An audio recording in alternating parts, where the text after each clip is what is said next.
दावा तो नबी अलैहि सलाम की मोहब्बत का है, लेकिन कहते हैं शादियों में हमें हिंदुओं के रिवाज बड़े अच्छे लग रहे हैं। तो फिर ये कौन सी मोहब्बत हो गई? मोहब्बत तो सहाबा इकराम जैसी होनी चाहिए। हमारे ऊपर थोड़ी सी मुश्किलात आ जाती है, नऊज़ु बिल्लाह।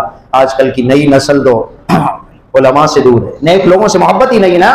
उन्होंने तो मुफ्ती जो है वो फेसबुक और यूट्यूब को बनाया हुआ है और उस गुमराही के रास्ते में आगे आगे जा रहे हैं, कोई पता नहीं। नबी अलैहिस्सलाम ने फरमाया कि एक दौर आएगा जाहिल लोग बड़े बन जाएंगे, वही दौर है। एक आम आदमी भी कुरान की तफसीर बनाकर बयान कर रहा है। स्कूल से मास्टर रिटायर हो गया है, कुरान की तफसीर, भाई तेरा क्या काम है? इंजीनियर है, उसका कुरान करीम से क्या काम है? तो प्लम्बरी कर, कुरान की तफसीर बयान कर रहे हैं, लोगों को गुमराह कर रहे हैं। फरमाया फाजल्लू, खुद भी गुमराह होंगे, लोगों को भी गुमराह करेंगे। हदीस का पता ही नहीं, हदीस तो कई किस्म की है, लेकिन हदीस को समझना उसके महल के मुताबिक।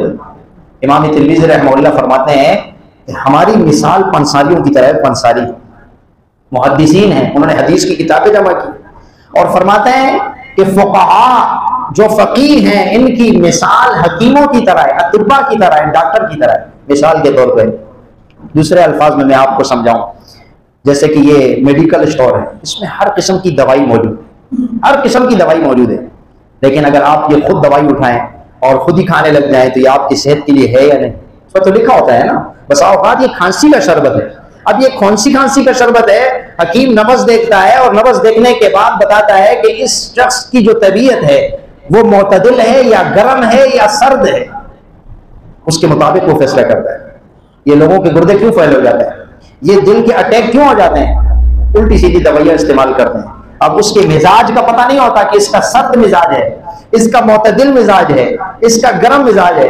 अब गर्म मिजाज वाले को एक दवाई अच्छी और उसको सेहत मिल गई, अब सर्द मिजाज वाला उसका दोस्त है, वो उसको बताता है कि भाई मुझे फलां जो है वो दवाई जो खांसी की उससे बड़ा फायदा हुआ, वो इस्तेमाल करता है और खराब हो जाता है।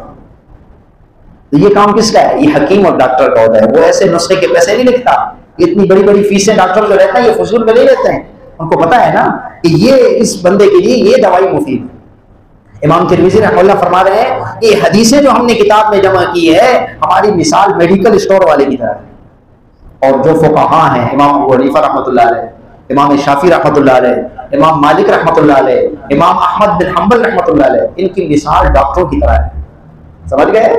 फरमाया कि जिस तरीके से डॉक्टर कोई नुस्खा बताएगा उस पर अमल करोगे फायदा होगा। हदीस हर किस्म की मौजूद है किताब में, लेकिन ये हदीस किस जगह में है और किस जगह काम करेगी ये फकीह बताएगा। हदीसें तो आपको बहुत मिल जाएगी। अब एक हदीस ये भी है कि नबी अलैहि सलाम ने फरमाया कि ऊंट के पेशाब और दूध को मिला के पियो। अब लग जाओ पीने, ऊंट का पेशाब पीना शुरू कर दो।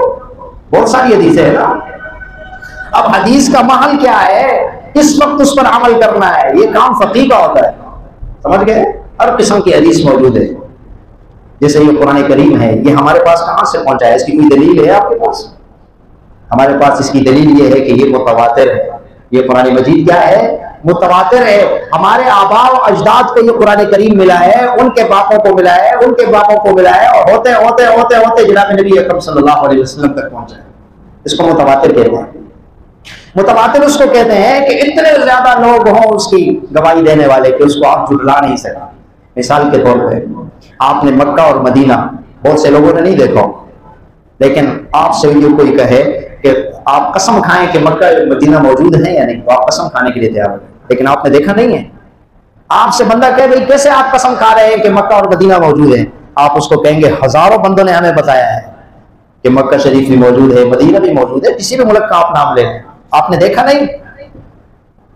अब ये मुतवातिर होती है। मिसाल के तौर पे दिन है, सारे लोग कह रहे हैं दिन है, आप कहेंगे रात है, इतने सारे लोग कह रहे हैं कि दिन है, तो इतने सारे लोग इस बात की गवाही दे रहे हैं कि ये अल्लाह की किताब है, ये मुतवातिर कहलाती है। जनाब नबी अकरम सल्लल्लाहु अलैहि वसल्लम से होते हुए हम तक पहुंचती। ये हमारी नमाज है ना, ये भी मुतवातिर है। लाखों लोग इसी तरीके से नमाज पढ़ते हुए आ रहे हैं जनाब नबी अकरम सल्लल्लाहु अलैहि वसल्लम के बाद से लेकर हज़रत अब्दुल्लाह इब्न मसूद रज़ियल्लाहु अन्हु से लेकर अब तक। तो ये सारी नमाजें बेकार हो गई। अब नया तरीका है। हदीस में तो बहुत सारी चीजें मौजूद है। कुरान करीम की बाज़ आयतें इमाम बुखारी रहमतुल्लाह अलैह ने इतनी ऐसी आयतें जिक्र की हैं जो हमारे कुरान करीम में इस वक्त मौजूद नहीं। तो आप कहें कि भाई इमाम बुखारी रहमतुल्लाह अलैह ने तो ऐसी हदीस लाई है, ये आयत तो हमारी किताब में है ही नहीं। तो आप वो आयत पढ़ने लग जाएंगे तो उम्मत आपको कहेगी नहीं भाई, आयत तो आपने यही पढ़ी है जो इस किताब के अंदर मौजूद है, बाज आयतें मनसूख हैं। समझ गए? 20 के करीब, 5 के करीब। तो इसकी बड़ी तफसील है, ये उलमा का काम होता है। अब ये चीजें आवाम में लाकर, आवाम को पता ही नहीं, उसने कहा हाँ हदीस में मौजूद है। भाई हदीस में तो बहुत कुछ मौजूद है, लेकिन ये कौन बताएगा? डॉक्टर आपको बताएगा, जो हदीस का डॉक्टर होगा उसको पता है। लेकिन जब हम ऐसे रास्ते पर चल पड़ेंगे तो फिर उलमा से दूर हो जाएंगे, नेक लोगों से दूर हो जाएंगे। और उसकी बुनियादी वजह यह है कि हमारे वालिदैन हमें नेक लोगों के करीब नहीं करते। पहले लोग अपने औलाद को किस्से सुनाते थे ना, बड़े उम्र के लोग होते थे, दादा होता था, दादी, नाना, नानी, ये अल्लाह रब्बुल इज्जत के वलियों की दास्तानें सुनाते थे। अंबिया अलैहिस्सलाम का तज़किरा होता था, नेक लोगों का तज़किरा घर में होता था, तो बच्चे के दिल में मोहब्बत पैदा हो जाती थी। इमाम शाफी रहमतुल्लाह अलैह ने अपनी बेटियों को इमाम अहमद बिन हम्बल के बड़े वाक़यात सुनाए थे कि मेरे एक शागिर्द है लेकिन बड़े काम के अल्लाह के वली है।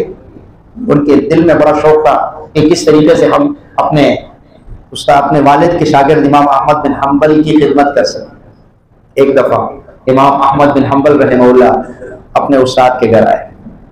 बाप ने अपनी बेटियों को बताया कि बेटा मेरे शागिर्द आए हैं जिसके वाक़यात मैं आपको सुनाता रहता हूँ, आज हमारे यहाँ रात को रहेंगे। बेटियों ने खाना बनाया, वो पाकीज़ा बेटियां जो हर काम बिस्मिल्लाह पढ़ के करती थी, वुजू का एहतमाम, नमाज का एहतमाम, खाना उन्होंने तैयार किया। इमाम अहमद बिन हम्बल रहमहुल्लाह ने सारा खाना खा लिया, लोटा भर के पानी रखा। सुबह के टाइम ये दोनों अहबाब नमाज के लिए तशरीफ ले गए तो बच्चियां उनके कमरे में आई, देखा तो लोटा पानी से भरा हुआ है और खाना भी रात को इमाम अहमद बिन हम्बल ने ज्यादा खाया। ये दो शिकायतें पैदा हो गई।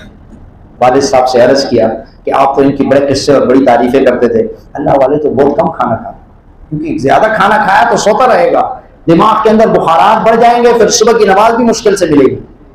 और दूसरी बात यह है कि तहज्जुद का एहतमाम, तो वहां आम लोग भी तहज्जुद का एहतमाम करते हैं माशाअल्लाह। अब भी अरब के अंदर ये बात मौजूद है, आप चले जाएं उम्रा करने, हज करने चले जाएं तो आप हैरान हो जाएंगे कि बाकायदा अरब के लोग तहज्जुद का एहतमाम करते हैं। तो उस वक्त तहज्जुद का तस्वुर ही नहीं था कि कोई तहज्जुद की नमाज न पढ़े। वालिद से शिकायत की कि आपके मेहमान के लिए तो हमने लोटा पानी भर के रखा था, वो उसी तरीके से मौजूद है, ऐसे लगता है कि तहज्जुद की नमाज भी इन्होंने नहीं पढ़ी, खाना भी ज्यादा खाया। आप तो बड़ी तारीफें करते थे कि बड़े अल्लाह वाले हैं, बड़े बुजुर्ग हैं,